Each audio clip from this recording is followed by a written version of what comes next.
¿Qué tal, jóvenes? Seguimos con la inmunidad en las infecciones parasíticas. Ahora vamos a ver lo que es la respuesta inmune adquirida.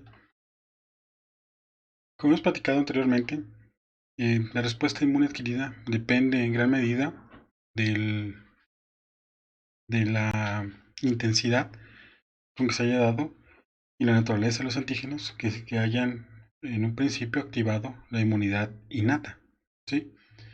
Esto va a permitir que las citocinas específicas que se hayan derivado de la inmunidad innata dirijan posteriormente lo que es el desarrollo de las diferentes células de helper en la inmunidad adquirida. En este caso, hay que aclarar que no solamente son las citocinas las que tienen que ver con esta eh, maduración o perfilación del grupo de células T helper hacia una población específica. También tiene que ver el hecho de la presentación de antígenos en sí misma. Recuerden que en este caso el diagrama que veíamos era sobre cómo las células dendríticas capturaban un antígeno o un PAMP y esto lo iban y lo mostraban, ¿no?, al resto de células en los ganglios linfáticos. Bueno, este tipo de presentación de antígeno que lleva a cabo las células dendríticas lo hace a través de receptores que se llaman receptores del complejo mayor de histocompatibilidad de tipo 2, los cuales se muestran cuando la célula dendrítica hizo fagocitosis. Entonces, estos receptores del complejo mayor de histocompatibilidad de tipo 2 son los que van a interactuar con los receptores de los linfocitos T que se encuentran en los ganglios. Ojo, estos linfocitos T, estas células T que se van a encontrar en los ganglios, van a tener interacción de las citocinas y van a tener interacción de, esa célula dendrítica que le está presentando su antígeno. Pero estas linfocitos T son linfocitos T nativos, son linfocitos T vírgenes, ¿sí? Entonces, no están definidos en ninguna población. Tan pronto como lleguen estas citocinas y este estímulo por el antígeno que se está presentando por el complejo mayor descompatibilidad del tipo 2 de las células dendríticas, va a ser que dependiendo de las citocinas y de este antígeno, se vaya en una de cuatro poblaciones específicas, ¿sí? Son cuatro poblaciones de linfocitos a las cuales se pueden ir: TH1, TH2, TH7 y T reguladoras. Son los cuatro tipos de células a donde se puede dirigir la respuesta inmune adquirida. Ok, de estas células, las principales siempre van a ser las TH1 y las TH2, ¿sí? Y de estas respuestas, las más importantes siempre van a ser las células T helper, más allá de las células citotóxicas. ¿Por qué? Porque las células T helper van a ser las que se distribuyen en las diferentes poblaciones y las células T citotóxicas van a ser las que se dirigen específicamente para destruir aquellas células que están parasitadas de manera intracelular. Ahora, vamos a ver cómo ocurre esta diferencia o cómo ocurre esta diferenciación en las diferentes poblaciones. Viendo el esquema, tenemos que una célula nativa, ¿sí?, tiene contacto, ¿sí?, con las células dendríticas, la coestimulación por las citocinas, ¿sí?, y la estimulación por los antígenos. Acuérdense, los antígenos mostrados por las células dendríticas a través del complejo mayor de compatibilidad de tipo 2. Y dependiendo de estas citocinas, va a ser hacia donde se dirija el flujo o donde se dirija la población que se va a formar. En este caso, dado estas citocinas, interleucina 12 principalmente, ¿sí?, y interferón gamma, desde que está aquí, van a provocar que esta célula nativa se convierta de TH0 a TH1. Esta célula TH1, ¿sí?, tiene como característica que va a seguir produciendo interferón gamma y factores de necrosis tumoral beta. Bien importante, el interferón gamma bloquea la producción de interleucina 1, lo que hace que esta ruta se permanezca, ¿sí? Literalmente produce más interferón gamma para que permanezca por mayor tiempo esta respuesta tipo TH1. Al producirse esta respuesta tipo TH1, va a haber varias capacidades que va a adquirir la respuesta para poder defenderse de los patógenos, ¿sí? Primero, va a permitir que pueda matar patógenos intracelulares. Es una característica de la respuesta tipo TH1. Aquí también van incluidos los linfocitos C, los linfocitos T citotóxicos. Va a haber activación de macrófagos y va a haber producción de dos anticuerpos, en el caso del humano. Aquí mencionan los dos anticuerpos de los ratones, pero en el humano sería el Ig2 y el Ig3. Estos anticuerpos, el Ig2 y el Ig3, tienen que ver con la detección de proteínas y tienen que ver también con la detección de polisacáridos de la cápsula. Entonces esos anticuerpos ayudan a crear complejos, ¿sí? Complejos directamente en la superficie de los parásitos para poderlos eliminar de manera eficaz, ¿sí?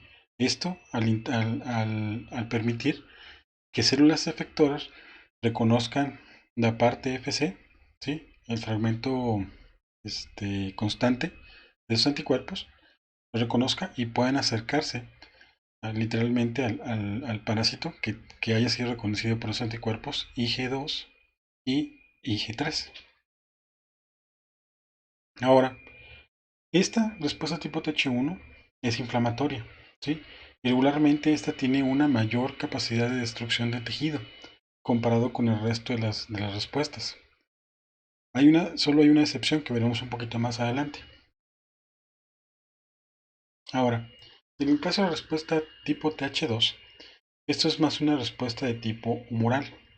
Se caracteriza porque la principal citocina que se produce es la interleucina 4 y también la interleucina 13.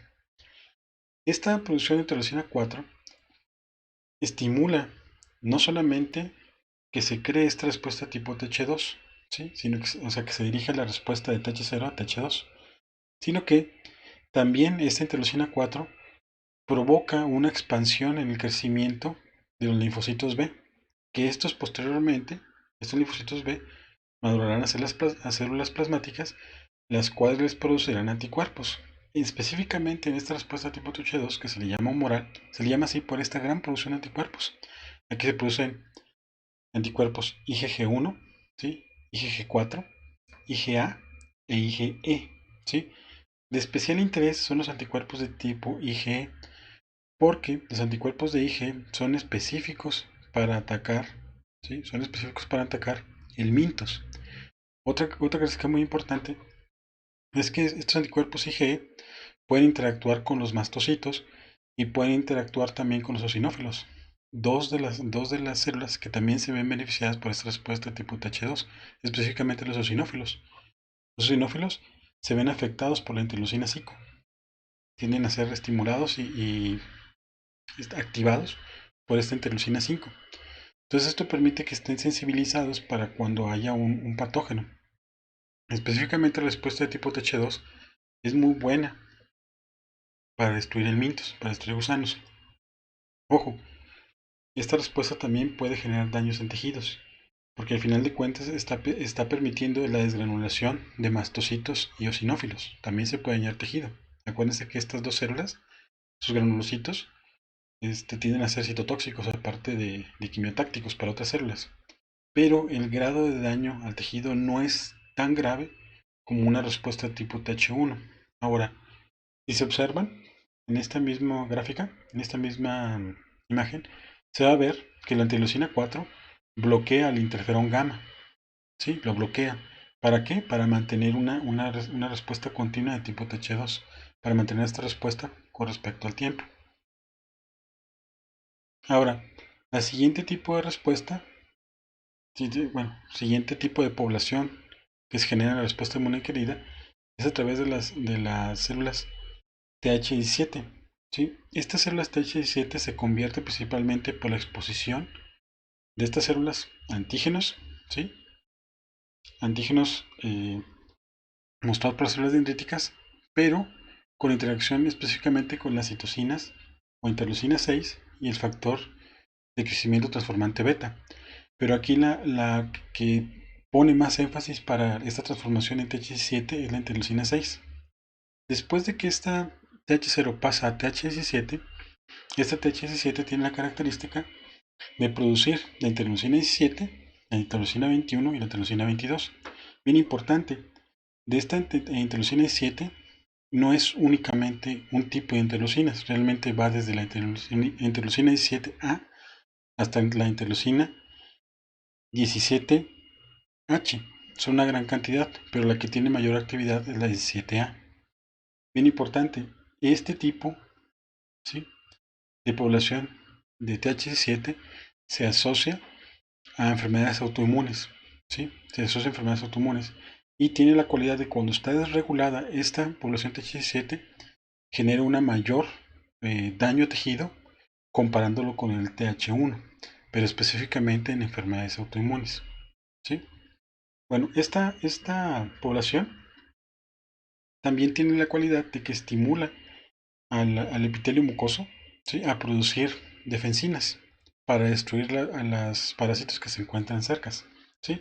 Y también tiene una actividad antimicótica y contra patógenos, o en este caso específicamente patógenos que son extracelulares, específicamente bacterias. Y además ayuda al reclutamiento de neutrófilos en el tejido. En el caso de la cuarta población, les decía que esos linfocitos T helper se ven en estas cuatro poblaciones, va a ser los linfocitos T reguladores. Los linfocitos T reguladores realmente son una gran cantidad de linfocitos, no hay uno específico, ¿sí? Hay T reguladores inducidos, TH3, que corresponden también a este grupo, ¿sí? Bueno, este grupo de células T reguladoras se encargan de cierta manera en inmunosuprimir, o mejor dicho, suprimir respuestas, de suprimir la respuesta inmune, ¿sí?, cuando esta es demasiado agresiva. Esa es la función que tiene la respuesta de la población de T reguladores. ¿Cómo se produce esta población de T reguladores?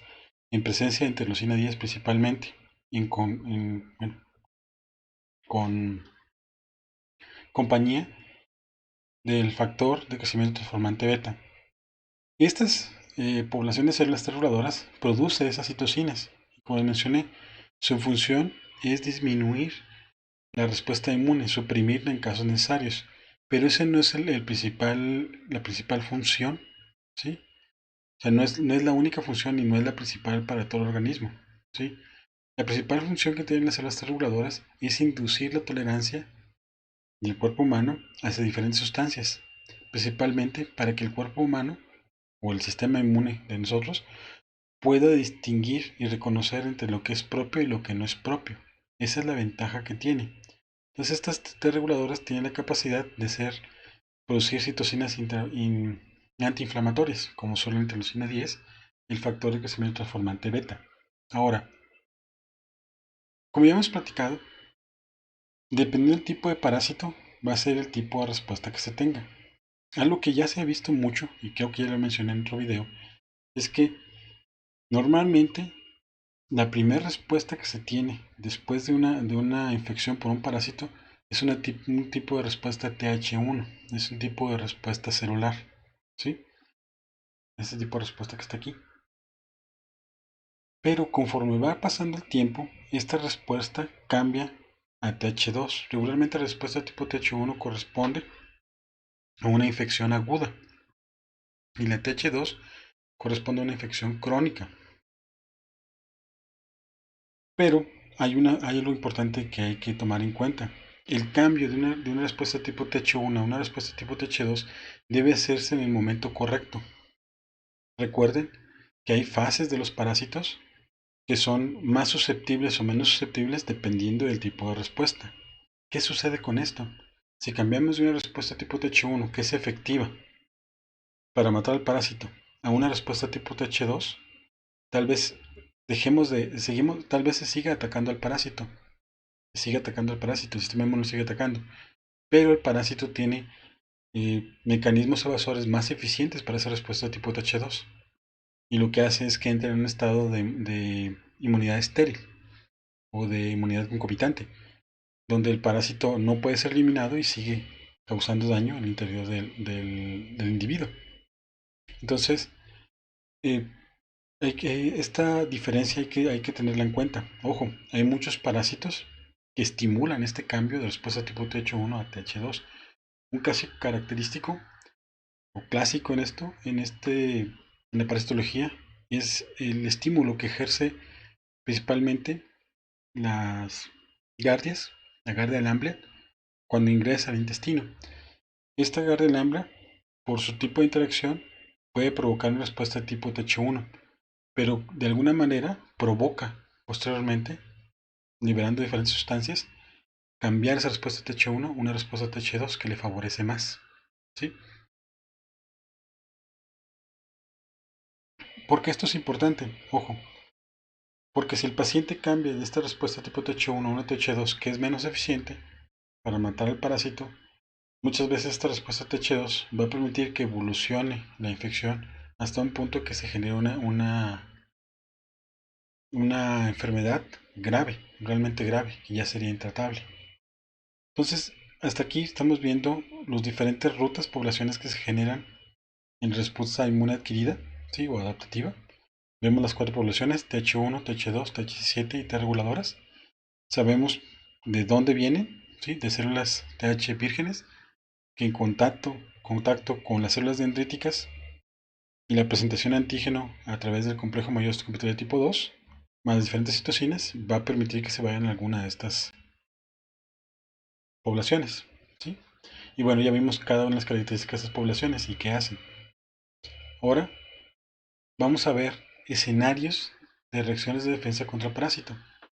Vamos a ver escenarios específicos. Pues habíamos platicado que los mecanismos factores que atacan y eliminan los parásitos dependen del tamaño del parásito.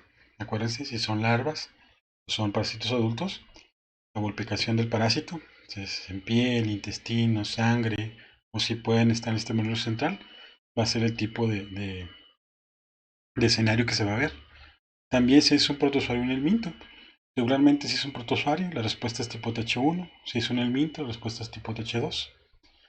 Y ahí estos juegan con estas, acuérdense que pueden manipular la respuesta inmune para modificar esta respuesta más adelante. Pero más importante que se debe entender es que no existe un mecanismo de factor único, ¿sí? Realmente el sistema inmune está utilizando diferentes mecanismos efectores al mismo tiempo para poder deshacerse de ese parásito, ¿sí? No utiliza uno a la vez, utiliza varios al mismo tiempo. La idea es atacar de diferentes flancos al parásito y trabajar de manera conjunta en el sistema inmune para eliminar el parásito, ¿sí? Para poder deshacerse de él. Uno de los primeros mecanismos que vamos a ver va a ser la defensa contra pequeños parásitos extracelulares. Regularmente los parásitos pequeños que son extracelulares, principalmente los que son protozoarios, pueden ser eliminados por la respuesta inmunitaria humoral. Aquí el principal eh, efector van a ser la presencia de anticuerpos específicos para el hospedero. Y el ejemplo lo tenemos aquí con los tripanosomas. Estamos viendo una imagen de un tripanosoma brucei, perdón, de una leishmania. Y en esta leishmania lo que está ocurriendo es que es reconocida por los anticuerpos, ¿sí? Específicamente puede ser reconocida por anticuerpos IgG o anticuerpos IgE, los cuales reconocen al parásito y se aglomeran en su superficie, se aglomeran encima de él. Y lo que hacen es que sea reconocido más fácilmente este parásito, en el caso de la leishmania, por los fagocitos y pueda ser literalmente digerido por otra célula fagocitada y digerida. También el hecho de que se le peguen los anticuerpos no le permite interactuar directamente con otros tejidos porque está recubierto, ¿sí? Y como les comenté, también los anticuerpos muchas veces permiten la activación del complemento, lo que se hace que se pueda dañar más fácil el parásito, pero también que sea más fácilmente reconocible por otros macrófagos o por otras células presentadoras de antígeno profesionales. En el caso de los parásitos intracelulares, aquí la respuesta siempre es un de tipo TH1, ¿sí? La que les hace frente. ¿Por qué? Porque en este caso el tipo ojo, el tipo de antígenos que son mostrados a través de un receptor del complejo mayor histocompatibilidad de tipo 1, ¿sí? Entonces, estos son mostrados en la superficie de la célula y las células de la respuesta tipo TH1, principalmente células T citotóxicas, también células NK, encuentran estas células, la detectan y la empiezan a matar a través de producción de enzimas, de granzimas o perforinas, ¿sí? Hay varias maneras que se puede lograr matar un parásito intracelular. Uno es activando a la célula que está siendo parasitada. Cuando se activa una célula que está parasitada de manera intracelular, esta empieza a producir más especies reactivas de oxígeno, ¿sí? Recuerde también que cuando está el interferón gamma, el factor necrostumoral alfa, se regula el metabolismo. Interferón gamma lo que hace es disminuir la cantidad de triptófano y cantidad de hierro disponible para el parásito, lo que hace que se muera, y también estimula la producción de especies reactivas de oxígeno.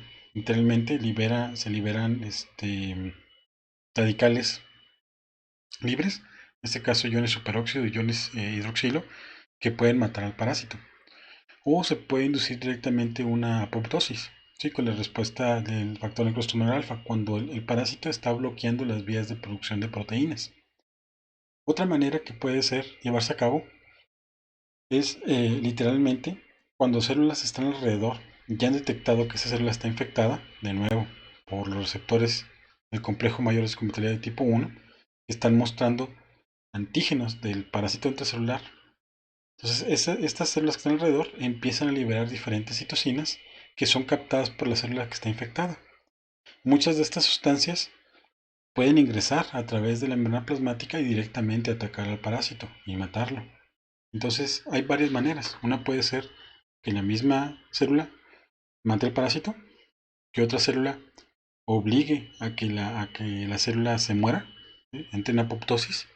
O la tercera, que las células que están alrededor creen un microambiente de citocinas que permita que estas sustancias defensivas ingresen al interior de la célula y maten al parásito. Entonces hay varias maneras. En el caso de los helmintos, eh, regularmente tienden a ser mucho más grandes que los protozoarios. No necesariamente, pero sí tienden a ser mucho más grandes. En este caso, el esfuerzo tiene que ser conjunto con varios tipos de células. Perdón, perdón, con varios tipos de células. Y aquí un factor muy importante van a ser los mastocitos, los eosinófilos y las inmunoglobulinas de tipo E, las IgE. En este caso, el nemátodo lo que va a hacer es, por su simple existencia, se van a liberar eh, antígenos dentro del hospedero. Estos antígenos van a seguir la ruta normal de que van a ser reconocidos por una célula dendrítica. Esta célula dendrítica los va a procesar y los va a exponer a una célula nativa, ¿sí? Esa célula nativa, después de una respuesta inmune, innata, ¿sí? Y con las citocinas y con el citocinas que se produjeron, más el antígeno que está mostrando la célula dendrítica, se va a montar la respuesta eh, de tipo TH2 necesaria para poder eliminar este elemento. En este caso, como se había comentado, como es una respuesta de tipo TH2, se van a producir interleucina 4, interleucina 13 e interleucina 5. Bien importante. La interleucina 4 y la 13 van a estimular a los linfocitos B, ¿sí? Para que se transformen en células plasmáticas, para que proliferen los linfocitos B y puedan producir anticuerpos. Dentro de esos anticuerpos, los anticuerpos IgE son los más importantes porque estos reconocen específicamente a los antígenos del nemátodo. Ahora, la interleucina 5 va a estimular la producción de eosinófilos y va a permitir la activación de estos eosinófilos. Muy interesante, aquí va a haber un proceso que se llama citotoxicidad celular dependiente de anticuerpos. En este caso, cada vez que estos anticuerpos IgE tengan contacto con el antígeno y se queden fijados en una superficie, la parte Fc de ese anticuerpo va a ser reconocida por el eosinófilo. ¿Y qué es lo que va a ocurrir? Al interactuar ese eosinófilo con la parte Fc de ese anticuerpo, lo que va a hacer es que se va a empezar a desgranular. Literalmente va a tocar la superficie del hemátodo a través del anticuerpo IgE, y lo que va a hacer es que va a empezar a liberar sus gránulos citotóxicos para matar al parásito. Lo mismo ocurre con, con las células mastoides, a diferencia que no necesariamente las células mastoides no necesitan tener contacto con el parásito, ¿sí? Solamente con el antígeno. Aquí se van a formar complejos inmunes entre los anticuerpos IgE y el antígeno, los cuales van a ser reconocidos posteriormente en la superficie del mastocito, y este va a liberar sus gránulos, los cuales van a servir como factores quimiotácticos para que lleguen otras células. Ahora, en la imagen siguiente están viendo el ataque de un hemátodo, ¿sí? por células, en este caso eosinófilos. ¿Se fijan? Aquí está un eosinófilo, aquí está otro, y acá se encuentra otro. Esta porción de la imagen corresponde a lo que es el nemátodo, ¿sí? De hecho, está en una forma larvaria, ¿sí? Entonces, si se fijan, este eosinófilo ya está completamente desgranulado. Al tener contacto con la superficie del nemátodo, los antígenos, ¿sí? Empieza a liberar sus gránulos. Aquí se fijan, este apenas está acercándose y todavía tiene sus gránulos disponibles. Ok. Ahora, como les comentaba, la desgranulación de los mastocitos es bien importante también, aunque no tengan un contacto directo con el parásito. Y este es el porqué, ese es el mecanismo. Después de que se producen los anticuerpos IgE y que son reconocidos por el mastocito, ¿sí? Acuérdense que el mastocito reconoce específicamente el complejo inmune y anticuerpo asociado al antígeno. Cuando reconoce los mastocitos, empieza a liberar histamina y otras sustancias, ¿sí? Esta histamina lo que va a provocar es que en el epitelio, principalmente en el epitelio de vasos sanguíneos, ocurra una permeabilidad. Literalmente se separan un poquito las células y permite que células puedan pasar libremente. Pero no solo células, sino que también citocinas y también anticuerpos. Este proceso que estamos viendo específicamente está hablando de un parásito intestinal, ¿sí? Está hablando de un vaso sanguíneo que está en el intestino, y cómo este parásito está liberando sus antígenos, y esos antígenos están pasando del lumen intestinal hacia lo que viene siendo la pared intestinal. Al ingresar a la pared intestinal, tienen contacto con las inmunoglobulinas IgE, y se forma este complejo de IgEs con el anticuerpo. Interactúan con el mastocito libera histamina y otras citocinas, las cuales van a servir como factores quimiotácticos para otras células, principalmente granulocitos, ¿sí? Y va a servir como eh, para permeabilizar lo que viene siendo la pared del vaso sanguíneo. Al permeabilizar los vasos sanguíneos, se va a salir las IgEs, las cuales van a interactuar con el nemátodo. Pero aparte, como este vaso sanguíneo ya está permeable, literalmente va a permitir que granulocitos como los eosinófilos se salgan del torrente sanguíneo y vayan directamente a la pared intestinal. Literalmente pasen a la mucosa del intestino y interactúen directamente con el parásito. Aquí de nuevo se va a formar esa citoxicidad dependiente de anticuerpos. Entonces va a interactuar el eosinófilo directamente con el anticuerpo que detectó al antígeno que está unido al nemátodo. Y esto va a permitir que este eosinófilo pueda matar al nemátodo. Ahora, otro proceso muy importante. Los otros granulocitos que se acercan van a liberar citocinas. Y estas citocinas van a estimular la producción de moco y la peristasis del intestino.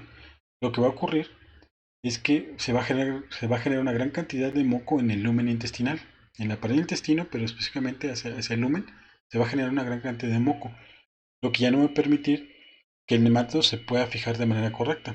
Y además va a haber una peristalsis, lo que va a permitir que el cuerpo humano pueda desechar rápidamente una gran cantidad de parásitos que se encuentran en el intestino. Estos son cuatro métodos que conocemos de cómo actúa directamente la respuesta inmune adquirida en presencia de patógenos, ya sean intracelulares, extracelulares, pequeños, ¿sí? Y nematodos de gran tamaño. Bueno, jóvenes, hasta aquí les dejo el tercer video. Espero que les haya sido entretenido y nos vemos en el siguiente video. Hasta luego. Bye. Se cuidan.